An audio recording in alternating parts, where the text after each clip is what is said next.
Et c'est reparti pour un nouveau coup de main pour l'emploi avec vous, Jérôme Laverny. Bonjour Jérôme. Bonjour Benjamin. Alors aujourd'hui, on va parler d'un métier qui est peu connu et pourtant avec des opportunités de recrutement, comme on va le voir au sein d'une entreprise française aujourd'hui. Il était très précieux qu'on fasse la présentation de ce métier aujourd'hui, car il faut le mettre à l'honneur. Il n'est pas forcément très prisé, mais tout en rappelant à nos auditeurs que choisir un métier pendant 1 an, 2 ans, 5 ans peut-être, c'est souvent un marchepied. Et c'est pas une condamnation définitive ad vitam aeternam, comme de toute façon, aucun CV n'en atteste dans un parcours professionnel. Et ce métier dont on va parler particulièrement aujourd'hui, c'est le métier de canalisateur. On en parle avec Jessica dos Santos Almeida, qui est assistante ressources humaines pour la SAD, entreprise française de travaux publics. Bonjour. Bonjour. Et bienvenue sur Sud Radio. Pour commencer déjà, pour expliquer un petit peu peut-être ce que c'est que ce métier de canalisateur pour nos auditeurs de Sud Radio, pour qu'ils aient le visuel de ce métier-là en particulier. Bien sûr. Donc aujourd'hui, le métier de canalisateur, clairement, donc c'est des personnes qui interviennent donc sur chantier, donc qui vont localiser dans un premier temps les réseaux à partir d'un plan en fait déjà établi. Et après, donc, ils vont baliser la zone d'intervention et après, donc, ils vont intervenir directement sur les réseaux d'assainissement, par exemple. Ça peut être aussi sur d'autres types de réseaux. Et donc, l'idée, donc, c'est de faire de la réhabilitation, par exemple, de canalisation sur la voie publique. Pour savoir un petit peu, vous avez des difficultés en particulier à trouver, à recruter sur ce métier-là? C'est ça en ce moment? C'est difficile de retrouver justement des personnes sur ce métier?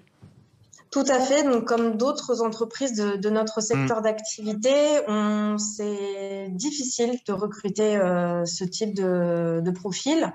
D'ailleurs, on dit que ce sont des métiers qui sont en tension.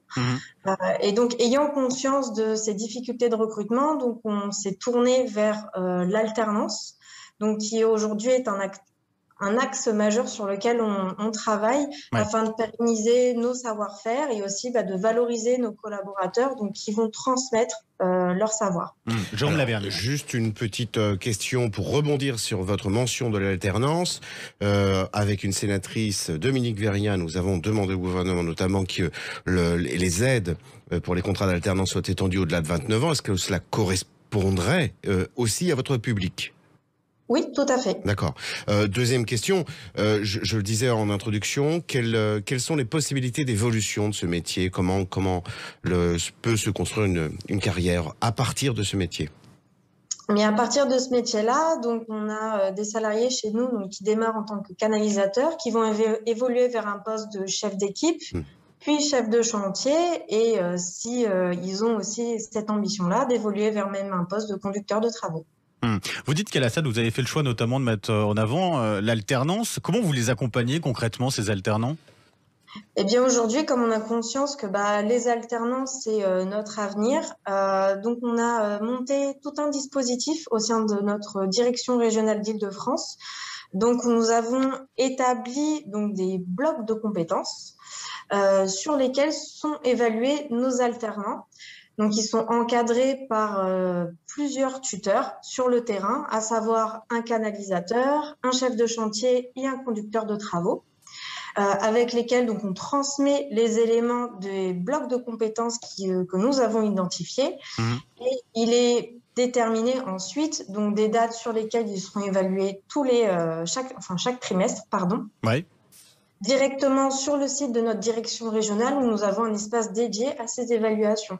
Et l'idée, c'est vraiment de les accompagner dans leur apprentissage technique du métier. Donc, Très rapidement, Jérôme. Vous parliez d'évolution. Est-ce que il y a de fortes tensions aussi de recrutement sur d'autres régions que l'Île-de-France?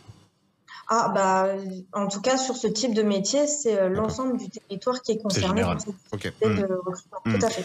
Merci beaucoup, en tout cas, Jessica dos Santos Almeida, d'avoir été avec nous ce matin sur Sud Radio. La SAD, donc entreprise française de travaux publics, assistante ressources humaines pour la SAD. Merci à vous, bonne journée. Merci beaucoup, bonne journée. Merci à vous également, Jérôme Laverny, pour ce coup de main pour l'emploi. Et à demain. À demain, Benjamin.